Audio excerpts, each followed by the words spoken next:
3월 한 달 동안은 저희가 인간의 조건이라는 시리즈를 진행하고 있고요. 우리가 살아가면서 만나고 겪게 되는 우리의 인간으로서의 부족함, 약점들에 대해서 이야기를 하고 있습니다. 이 이야기를 하면서 저희가 그 성경의 사사기에 나오는 기드온의 이야기를 가지고 이야기를 진행하고 있는데요. 지난주가 첫 시간이었는데 저희가 이제 지난주에는 열등감에 대해 이야기를 했는데 오늘은 그 두 번째 시간이고요. 오늘 함께 보실 말씀은 사사기 6장 25절부터 32절입니다. 들어오실 때 받으신 안내지에도 나와 있고요, 화면에도 나와 있고요, 성경에도 나와 있습니다. 저랑 여러분이 한 절씩 태그매치로 읽어보도록 할게요. 그날 밤 여호와께서 기드온에게 말씀하셨습니다. 내 아버지의 숫소와 7살 된 다른 숫소를 이끌고 오너라. 내 아버지의 바알 제단을 헐어버려라. 그 곁에 있는 아세라 우상도 찍어버려라.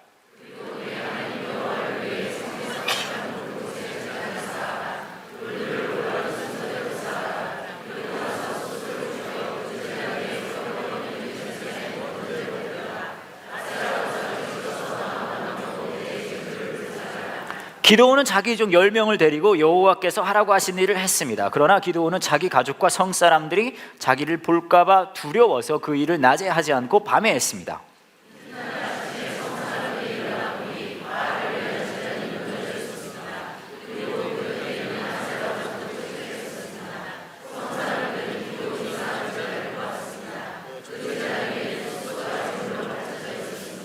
성사람들은 누가 이런 짓을 했느냐고 물었습니다. 그들은 그 일을 한 사람을 찾으려고 서로 캐묻고 자세히 조사했습니다. 그때에 누가 말했습니다. 요아스의 아들 기드온이다.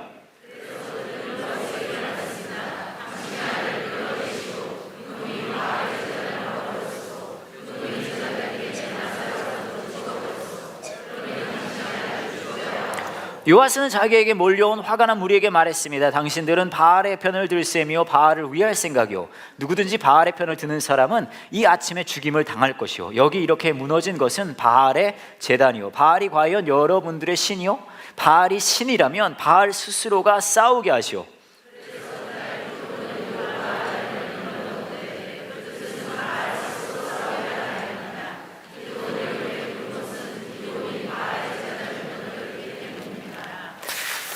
한 9년 전, 10년 전 그때쯤 있었던 일이었던 것 같은데요. 제가 저희 교회에 한 집사님과 또 그 당시에 계셨던 저희 협동 목사님이 한 분 계셨는데 그분하고 셋이 밥을 먹은 적이 있었어요. 근데 그 두 분은 이제 충대 교수님이셨고, 하여튼 밥을 먹고 한참 하고 있었는데 그 목사님이 그 당시에 지금도 하시는 것 같기는 한데 이런 사역을 하고 계셨거든요. 어떤 사역이냐면 기도 모임 같은 건데 나중에 북한이 열리게 되면, 개방이 되면 그곳에 가서 교회 개척도 하고 그들 이제 북한 분들 도울 수 있는 교육도 하고 뭐 그런 걸 준비하는, 또 그것을 위해 기도하는 그런 모임을 이제 이끌고 계신, 진행하고 계신 그런 분이셨어요.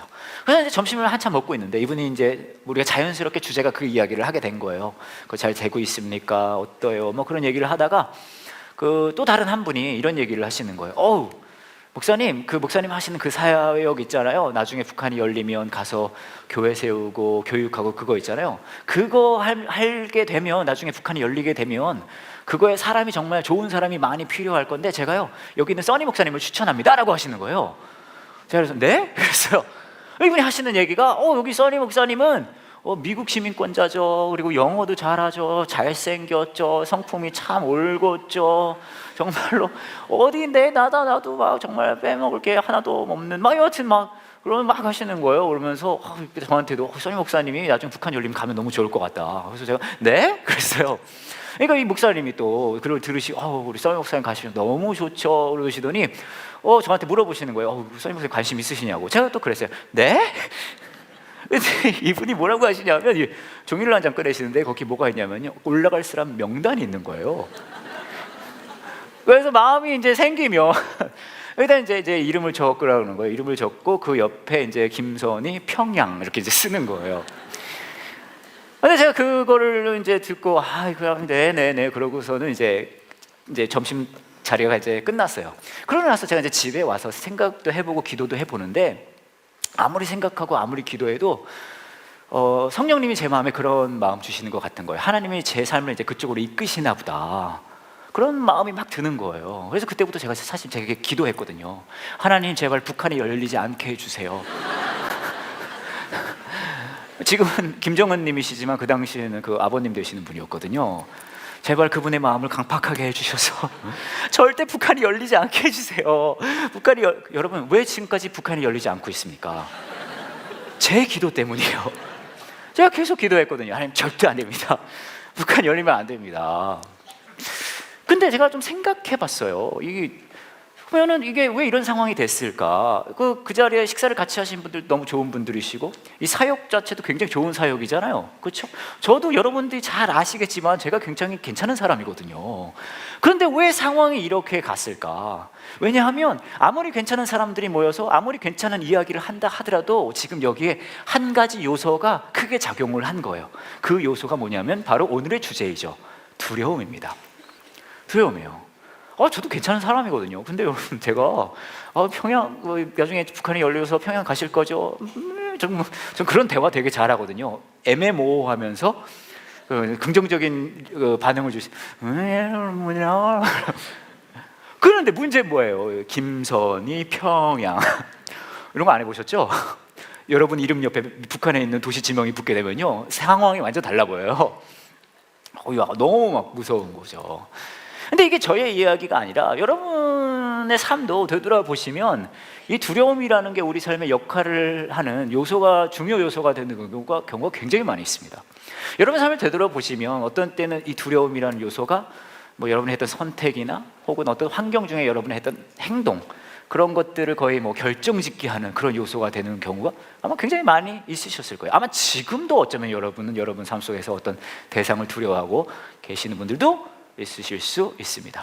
그래서 이제 오늘 이 두려움에 대한 이야기를 할 건데, 먼저 이 질문을 먼저 드리고 시작을 해야 될 것 같아요. 단순한 질문인데 여러분 한번 생각해 보셨으면 좋겠어요. 여러분은 여러분의 삶 속에 두려워하는 대상이 있으십니까? 혹은 두려워하는 환경이 될 수도 있고요, 어떤 상황이 될 수도 있고. 한번 생각해 보셨어요. 난 이런 대상이 두려운가? 날 누굴 두려워할까? 아무 생각이 없으신 것 같네요. 저도 생각해 봤거든요. 나는 누구를 제일 두려워할까? 내가 가장 두려워하는 대상이 누구일까 생각해 봤더니 한 사람이 딱 떠올랐습니다. 제가 누구를 가장 두려워할 것 같으세요? 제 와이프가 제일 두렵습니다. 제가 같은 질문을 이제 CIC에서 했거든요. Who do you think I fear most? 내가 가장 누구 두려워할 것 같아요? 그랬더니 한 분이 번쩍 손을 들면서 크게 외치는 거예요. Your wife! 그러는 거예요. 난 그 사람도 제 아내를 두려워하는 줄 알았어요. 그래서 그런데 생각해 보니까 저는 아무리 생각을 해도요, 저는 제 아내가 제일 무서워요.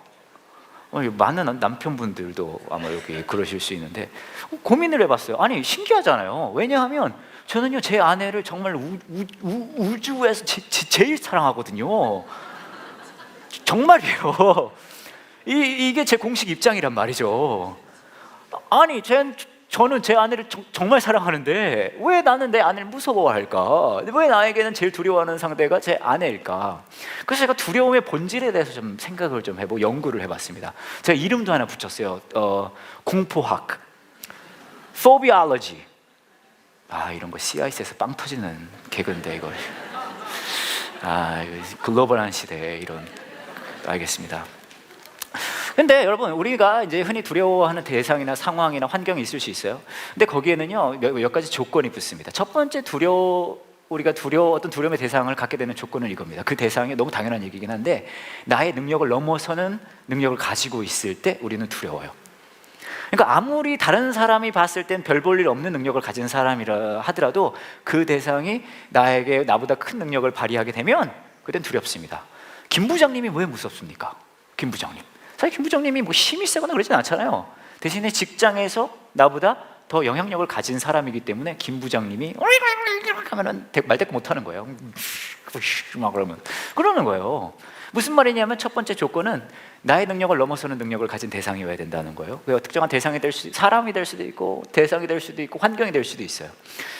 두 번째가 더 중요해요. 뭐냐면 우리는 거기서 끝난다고 생각하는데 두 번째 조건이 훨씬 더 중요합니다. 뭐냐면요, 아무리 나보다 큰 능력을 가진 대상이 있다 하더라도요, 그 대상이 나에게 직접적인 영향력을 끼쳐야 내가 그 대상이 무서워요.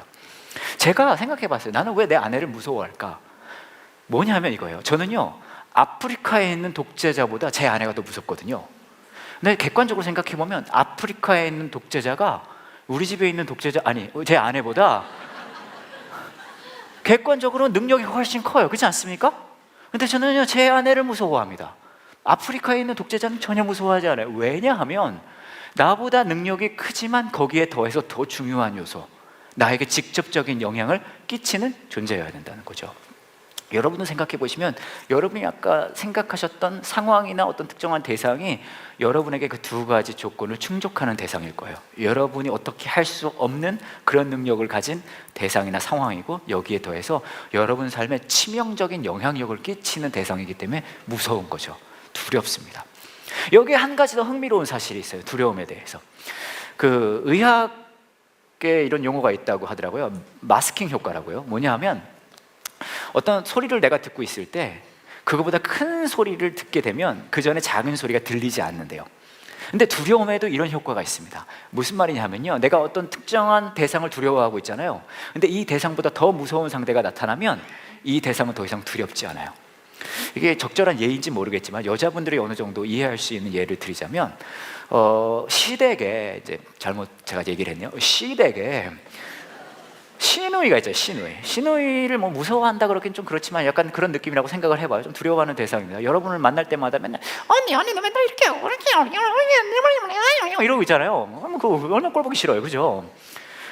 근데 약간 이제 무서움을 갖고 있어요. 그런데 시누이가 무서울 때에 어떤 대상이 등장하기 시작하면 더 이상 시누이는 눈에 보이지 않죠. 누가 등장했을 때일까요? 그렇죠, 시어머니가 덩덩덩덩 이렇게 등장하잖아요. 얘야 그러면서. 그러면 더 이상 시누이는 눈에 들어오지 않아요. 왜 그런지 아십니까? 물론 시누이도 무섭긴 하지만 그거보다 더 무서운 대상이 등장했기 때문이에요. 되게 흥미로운 사실은요, 내가 어떤 특정한 대상을 무서워하더라도 그거보다 더 무서운 대상, 그 전에 건 보이지도 않습니다. 자, 오늘 말씀을 보시면 굉장히 흥미로워요. 오늘 말씀을 보시면요, 이제 기드온이 등장을 하잖아요. 근데 기드온한테 하나님이 가서 바알과 아세라 우상 그거를 찍어버려라 라고 얘기를 해요. 그러니까 기드온이 그렇게 합니다. 그렇게 하는데 그냥 제대로 하면 멋있는데 우리 기드온이 또 약간 뭐랄까 빈티나게 합니다. 이걸 오늘 말씀을 보시면은 27절에 이렇게 얘기해요. 기드온은 자기 종 10명을 데리고 여호와께서 하라고 하신 일을 했습니다. 여기까지 되게 멋있어요. 그러나 기드온은 이렇게 얘기하고 있어요. 자기 가족과 성 사람들이 자기를 볼까 봐 어떻게 해서요? 두려워서 그 일을 낮에 하지 않고 밤에 했습니다. 그렇죠? 근데 되게 웃겨요. 기드온이 이 바알과 아세라 우상을 무너뜨리는 일을 하는데 낮에 하지 않고 밤에 했다는 거예요. 근데 잘 보세요. 기드온은요, 지금 바알과 아세라라는 신은 두려워하지 않아요. 그죠? 뭐 누굴 두려워하는지 아세요? 동네 사람들을 두려워해요. 되게 웃기죠? 바알과 아세라가 실존한 다음에 동네 사람들보다 더 능력이 있을까요? 없을까요? 아마 있을 거예요. 그런데 상관없어요. 지금 기드온에게는요, 동네 사람들이 더 무서워요. 왠지 아십니까? 기드온의 삶에 더 직접적인 영향을 끼치는 존재들이 있거든요. 그러니까 부수는 건 하긴 하되 나에게 더 직접적인 영향을 끼치는 동네 사람들은 무섭다는 거예요. 그래서 밤에 가서 이 짓을 하고 있는 거죠. 더 재미있는 사실은요, 아버지도 똑같은 반응을 보입니다. 그러니까 사람들이 화가 났어요. 그래서 29절에 이렇게 얘기해요. 누가 이런 짓을 했느냐 하고 물었습니다. 그리고 CSI를 발동시킵니다. 그들은 그 일을 한 사람을 찾으려고 서로 캐묻고 자세히 조사했습니다. 그때 누가 말했습니다. 요아스의 아들 기드온이다. 그래서 그들은 요아스에게 말했습니다. 당신의 아들을 끌어내시오. 그놈이 바알의 제단을 헐어버렸어. 그놈이 제단 곁에 있는 아세라 우상도 찍어버렸어. 그러니 당신의 아들은 죽어야 하오. 그때 여러분 기드온은 뭐 하고 있는지 아십니까? 숨어 있어요. 그렇죠? 근데 아버지는 요아스가 말해요. 자기에게 몰려온 화가 난 무리에게 말했습니다. 당신들은 바알의 편을 들 셈이요, 바알을 위할 셈이요. 누구든지 바알의 편을 드는 사람이 이 아침에 죽임을 당할 것이요. 여기 이렇게 무너진 것은 바알의 제단이요. 바알이 과연 여러분들의 신이요? 바알이 신이라면 바알 스스로가 싸우게 하시오. 무슨 말이냐면요, 기드온의 아버지도 똑같아요. 바알은 안 무서워요. 그죠? 바알 나오라 그래. 왜 니네가 그래? 대신에 기드온의 아버지도 똑같이 누굴 무서워하는지 아십니까? 동네 사람들은 무서워요. 무슨 말이냐 하면요, 우리 삶 속에 우리가 두려움의 대상을 만났을 때 똑같아요. 나의 능력을 넘어섭니다. 그리고 내 삶에 치명적인 영향을 끼쳐요. 그러니까 너무 무서운 거죠. 근데 아이러니한 건 뭐냐 하면요, 우리가 성경을 볼 때 성경에 누가 그런 얘기 하더라고요. 저는 세보진 않았는데 두려워하지 말라가 365번 나온대요. 엄청 많이 나오죠. 그러면 이 이야기를 들으면 두려워 말라 할 거예요. 우리 느낌은 그래요. 그럼 두려워 마음이 싹 사라지는 거 아닌가라는 생각을 합니다. 근데 성경은요 그렇게 표현하지 않아요. 그렇게 표현하지 않아요. 두려운 마음이 사라질 거라고 이야기하지 않습니다. 성경 말씀을 보면 흥미로운 부분이 몇 군데 있지만 그 중에 제가 한 두 군데만 말씀을 드리면 마가복음 말씀이 흥미로워요. 마가복음에 보면 이런 장면이 나옵니다. 예수님이 제자들과 배를 타고 어디를 가고 있습니다. 폭풍우가 막 몰아쳐요. 제자들이 겁이 났어요. 겁이 나가지고 막 그런데 예수님 뭐 하고 계실까요? 자고 계세요. 왜냐하면 낮잠은 소중하니까. 그렇죠? 예수님한테 배워야 돼요.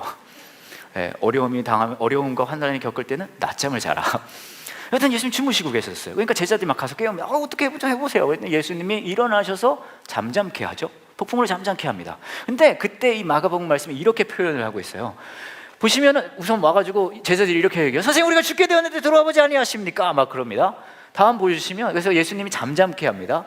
40절에 이렇게 말하죠. 예수님께서 제자들에게 말씀하셨습니다. 어째서 너희가 무서워하느냐? 제자들이 뭘 무서워했다는 얘기일까요? 폭풍우를 무서워하고 있었어요. 그렇죠? 근데 지금 폭풍우가 사라졌습니다. 예수님께서 잠잠케 해주셨어요. 그러면 무서운 마음이 사라져야 되는 거 아닙니까? 근데 흥미롭게도 이 마가복음 말씀은 이렇게 마무리가 돼요.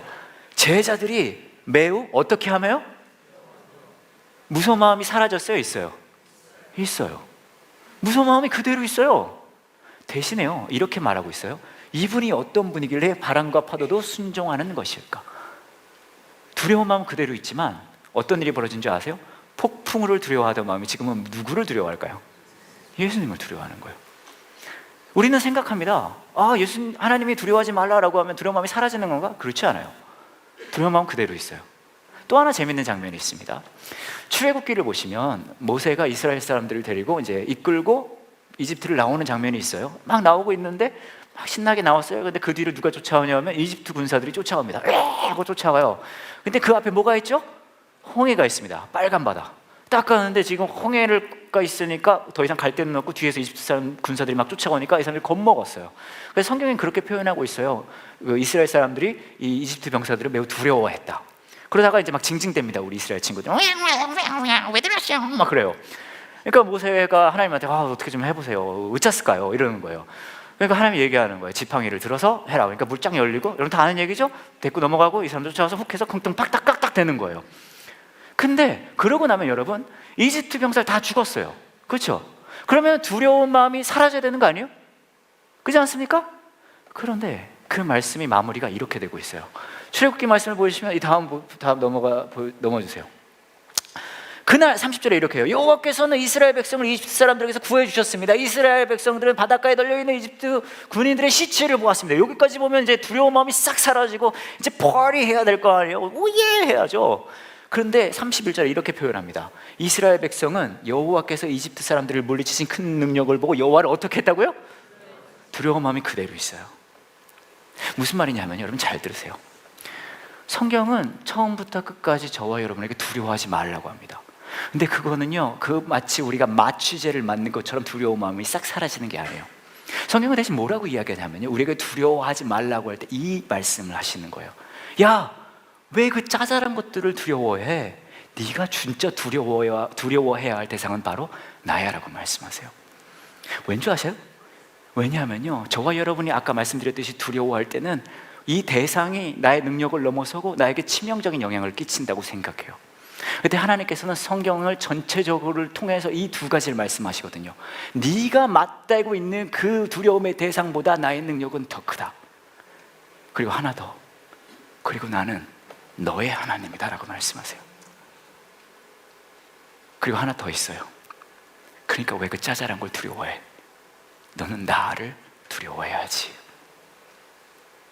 그렇기 때문에 저와 여러분이 두려움에 맞닥뜨릴 때 그 두 가지 기억하셔야 돼요. 나의 하나님은 능력의 하나님이시고 나의 하나님이시다. 근데 생각해보면요 어차피 무서운 건 똑같아요. 그렇지 않아요? 안 그래요? 어차피 무서운 건 똑같잖아. 이거 두려워하나 저거 두려워하나. 근데 여러분 무서움의 종류가 약간 다릅니다. 제가 작년에 이제 저희 미국에 있는 저희 부모님 집을 다녀왔어요. 미국에 있는 저희 부모님 집을 다녀왔는데 가서 제가 예전에 알던 사람들을 좀 만났거든요. 뭐 친구도 있고 뭐 지인도 있고. 근데 만났는데 그 중에 만난 사람 중에 지나라는 친구가 있었어요. 지나. 뭐 친구라고 하지만 이제 한 가정의 어머니인데, 사진 보여주세요. 사진. 이 여자분이 지나고요. 남편 그리고 이 밑에가 두 딸입니다. 지나의 두 딸. 근데 제가 이 진아를 만나고 너무 진짜 놀랐어요. 왜 놀랐냐면 얘가 정말로 엄마로서, 한 남편의 아내로서, 또 직장인으로서 역할을 너무 성실히 잘하고 있는 거예요. 그래서 제가 너무너무 놀랐어요. 여러분 생각하실 거예요. 그게 뭐 대단한 일이라고 놀래나. 왜냐하면 저는 진아를 처음 만났을 때를 기억하거든요. 제가 진아를 처음 만났을 때 진아가 고등학생이었어요. 근데 진아는 엄마가 한국 분이시고 아빠가 미국 분이신데 좀 어려운 일을 겪고 나서 이 두 분이 이혼을 하셨어요. 그래서 덴버 콜로라도에 살다가 제가 사는 시애틀 지역으로 이사를 와서 엄마랑 둘이 살고 있었는데, 진아가 엄마 아빠가 이혼한 거가 너무 힘들어서 학교를 안 가는 거예요. 그래서 학교를 안 가고 방에서 나오지도 않아요. 불도 꺼놓고 막 그러고 있는 거예요. 그렇게 있었는데 이제 진아 어머니가 저희 어머니한테 이제 얘기를 한 거죠. 저희 어머니가 식당을 그 당시에 하셨고, 그리고 이제 목회자 사모님이시기도 하시거든요. 사모님, 우리 진아가 집에서 지금 폐인처럼 지내고 있는데 사모님 식당에서 일하면 안 될까요? 사모님 데려다 쓰면 안 돼요? 라고 이제 말씀을 하신 거예요. 그래서 저희 어머니가 뭐 그렇게 하겠다 그래서 이제 진아를 데려다가 쓰셨어요. 근데 문제는 얘가 학교도 잘 안 가던 애가 식당에서 일하는 걸 잘 갈 리가 없잖아요. 그래서 가서 일을 할 때는 완전 부시시하고 막 이러고 일을 하고, 그나마 나오면 괜찮은데 잘 나오지도 않아요. 전화도 안 하고 안 나오고 막 늦잠 자고 막 그러는 거예요. 근데 그것도 굉장히 힘든데, 저로서는 정말 힘들었던 건 그럴 때마다 어머니가 저를 보내는 거예요. 야, 써니야, 일로 와봐라. 너 가서 진아 좀 데리고 와라. 그래요. 근데 저는 이해할 수가 없는 게, 제가 이래봬도 CEO의 아들이잖아요. 안 그래요? 제가 요식업계 재벌 2세거든요. 그래서 어머니한테 얘기했어요. 이럴 수는 없다. 나는 이 요식업계 재벌 2세고 이 비즈니스의 CEO의 아들이다. 막 그랬더니 또 저희 어머니가 식당 일을 하실 때는 굉장히 터프하세요. 입이 좀 걸시거든요. 막 저한테 그러는 거예요. 이런 시베리안 허스키를 봤나, 씨. 너 당장 안 가? 막 그러는 거예요. 와, 그러니까 알겠습니다, 어머니. 막 가요. 가면 얘 뭐 하고 있는지 아세요? 엎어져서 자고 있어요. 그럼 제가 막 창문 두들기고, 진아 일어나라, 진아 웨이크업 웨이크업, 그러면 일어나지도 않아요. 막 띵동띵동 몇 번 하고, 얘 들어가서 깨워서 옷 입혀가지고 차에 실어서, 그러고선 데리고 가는 거예요. 몇 번을 했어요 그거를. 그런데 그런 애였던 거예요. 완전 폐인 같던 애. 근데 얘가 직장에서 일도 성실히 하고, 남편의 아내로서, 또 두 아이의 엄마로서 너무 잘하고 있는 거예요. 더 대단한 사실은 뭔지 아십니까? 이 아이 둘 보이세요? 딸이 둘 있는데, 여러분이 보시기에 오른쪽에 있는 분홍색 옷을 입은 아이가 큰 아이예요. 내가 다운 신드롬이 있어요. 지나가 그 페인 같던 아이가 다운 신드롬이 있는 이 딸아이의 엄마 역할을 너무 잘하고 있는 거예요. 견뎌가면서. 너무 놀랐어요. 그래서 제가 얘한테 물었어요. 야, 너 이게 무슨 일이냐? 너 어떻게 이렇게 잘하냐? 난 이해할 수가 없다. 난 너를 처음 만날 때 기억한다. 어떻게 이런 놀라운 변화가 생길 수 있냐? 그랬더니 제가 정말 상상하지 못했던 답을 진아가 저한테 하는 거예요. 뭐라 그러냐면 영어로 이렇게 답을 했어요. Your mom taught me well. 니네 엄마가 날 잘 가르쳤어. 제가 깜짝 놀랐어요. 왜냐하면 저희 어머니는 저를 저렇게 가르치지 않으셨거든요. 아니, 근데 저희 어머니가요, 솔직히 진아한테는요, 저희 어머니가 제일 무서운 존재였어요. 왜냐면 아까 말씀드렸죠, 저희 어머니가 입이 걸세요. 거기다가요, 또 식당 일을 진짜 막 할 때 막 돌아가거든요. 막 줄 막 쓰고 막 만들어내고, 그러니까 막 이런 2017년에 2018년에 2020년이 막 그래요. 얘는 막 이렇게 이런 말이 삐삐삐삐삐 막 이런. 그럼 얘는 막 기가 죽어가지고 막 있고 막 욕이란 욕 다 하고, 저희 어머니가 막 진짜 막 폭주를 해요, 저희 어머니가. 그리고 너무 진아가 저희 엄마를 무서워해서요, 너무 무서워해서 어떤 때는요, 무슨 일이 있었냐면 화장실에 들어가서 안 나오는 거예요. 거기서 잠들었어요, 얘가. 변기에 앉아서 울다가 우리 엄마가 너무 무서워서 울다가 세면대에 머리를 대고 잔 거예요. 그래서 나오니까 여기 이렇게 자국이. 그만큼 얘가 저희 어머니를 무서워해요. 더 짜증 나는 거 뭔지 아세요, 얘가? 근데 얘가 안 나오려고 그러면 저희 어머니가 저를 보내서 얘를 데리고 오는 거예요. 독생자를 보내가지고 얘를 와서 천국의 맛을 보게 하려고. 그때 맨날 울면 제가 그걸 기억하거든요. 그래서 얘기했어요. 말도 안 된다. 무슨 말이냐? 우리 엄마가 널 잘 가르쳤다는 거 난 이해할 수가 없다. 그랬더니 얘가 뭐라는 줄 아세요? 진아가 저한테 이렇게 얘기했어요.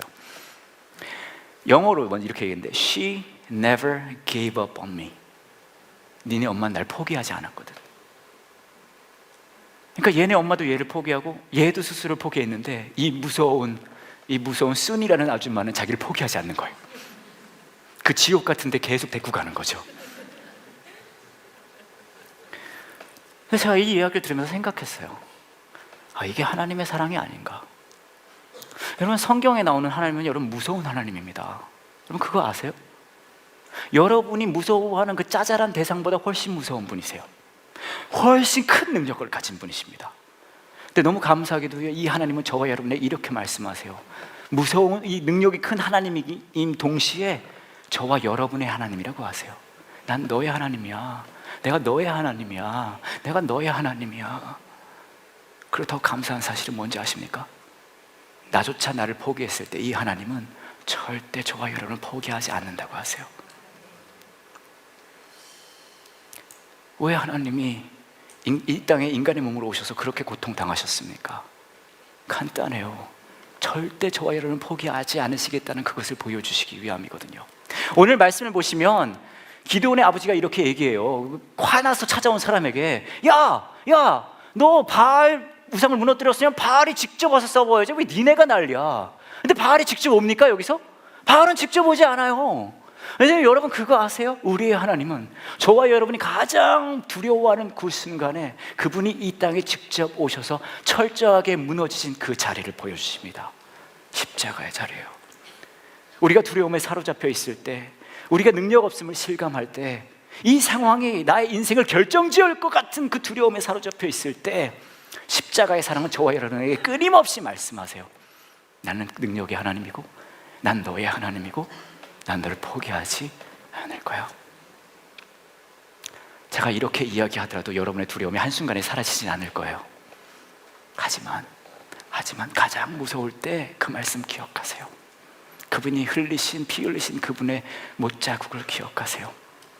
그렇게까지 저와 여러분을 절대 포기하지 않으시겠다는 그분이 두려움 속에 있는 저와 여러분과 함께 하신다는 걸요.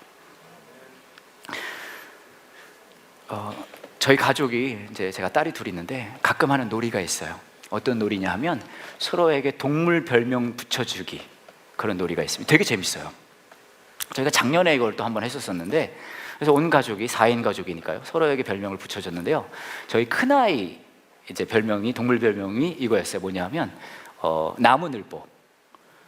얘가 요즘에 10대가 되더니 움직이질 않아요. 여러분의 집에 그런 거 하나씩 있잖아요. 얘가 이러고 움직이질 않아요.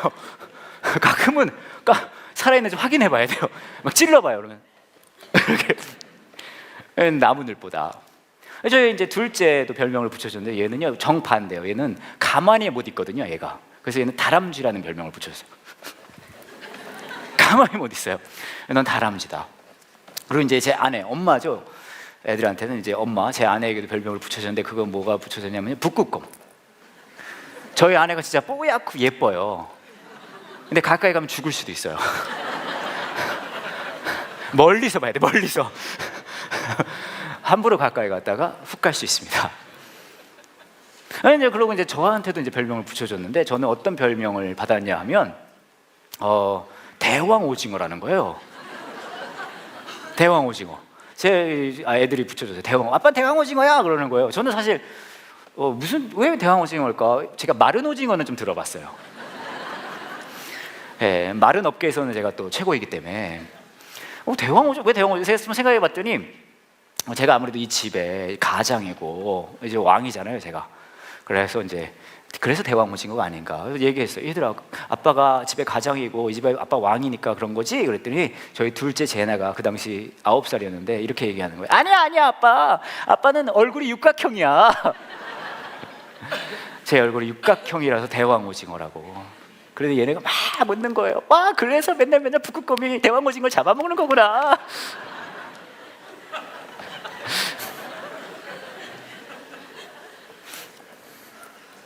근데 정말 놀라운 사실은 뭔지 아십니까? 물론 저같이 절정의 외모를 자랑하는 사람이 대왕오징어라는 별명을 갖는 것 자체가 말도 안 되는 이야기죠. 근데 더 놀라운 사실은 뭐냐면요, 저와 제 아내가 북극곰과 대왕오징어란 별명이 붙임당했음에도 불구하고 이 두 아이들을 아직 키우고 있어요.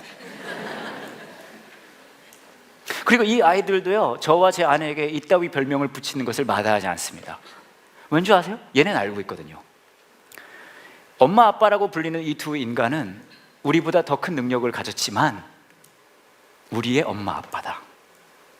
그리고 이런 식으로 우리가 이야기를 한다 하더라도 우리를 내다버리는 분이 아니다. 저와 여러분이 앞으로 처하게 되고 지금 처하고 있는 그 두려움의 상황들과 대상들, 멈출 수 없고 막을 수 없어요. 근데 아이러니한 건 뭔지 아십니까? 우리가 가장 두려움을 실감하는 그때에 우리 마음에 가장 크게 말씀하고 계시는 그 하나님의 음성을 들을 수 있어요. 나는 능력의 하나님이고 난 너의 하나님이고 나는 절대로 너를 포기하지 않을 거야. 그리고 그 음성 붙잡고 또 한 걸음을 내딛는 거죠. 그렇게 반응할 수 있는 저와 여러분 되기 원합니다. 이 시간 함께 같이 기도할게요. 이 시간 함께 같이 기도하실 때 여러분의 마음에 두려움이라고 부를 수 있는 그런 상황들을 겪고 계신, 또 그런 마음을 갖고 계신 분들 계실 수 있을 것 같아요. 여러분은 지금 무엇을 가장 두려워하고 계십니까? 어떤 분들은 경제적 상황, 경제적인 두려움이 가지고 계신 분들도 있을 수 있고요. 어떤 분들은 관계적인 두려움, 미래에 대한 두려움, 여러 가지 모습의 두려움을 우리가 맞닥뜨릴 수 있습니다. 이 시간에 저와 여러분이 가장 먼저 해야 할 것은 하나님 앞에 우리의 두려움을 있는 모습 그대로 내어놔야 될 것 같아요. 하나님, 제가 많이 무섭습니다. 하나님, 제가 두려워요. 제가 지금 맞닥뜨리고 있는 이 상황이 내 능력으로 어떻게 할 수 있는 상황이 아닙니다. 그리고 이것으로 내 삶이 결정되어질 것 같은 마음이 있어요. 많이 무서워요. 하나님, 두렵습니다. 그렇게 저와 여러분이 하나님 앞에 우리의 두려운 마음을 그대로 내어놓을 때 우리 마음에 지금도 말씀하고 계시는 그 하나님의 음성에 귀 기울이셨으면 좋겠습니다. 먼저 이렇게 말씀하실 것 같아요. 너 많이 무서운 거 내가 알아 라고 하실 것 같아요. 너 많이 무섭지? 너 많이 두려워하고 있지? 그 마음 알아. 하지만 거기에 더해서 저 여러분의 마음에 이렇게 말씀하실 것 같아요. 하지만 내가 너의 능력의 하나님이 될게. 그리고 너조차도 너를 포기했을 그때 나는 너를 포기하지 않을게. 너를 포기하지 못해서 내가 십자가 위에서 그렇게 처절하게 죽어갔으니까 그 십자가 보혈의 능력이 두려움에 떨고 있는 저와 여러분의 마음을 위로하는 이 시간 되기 원합니다. 그래서 함께 잠깐 같이 기도하겠습니다.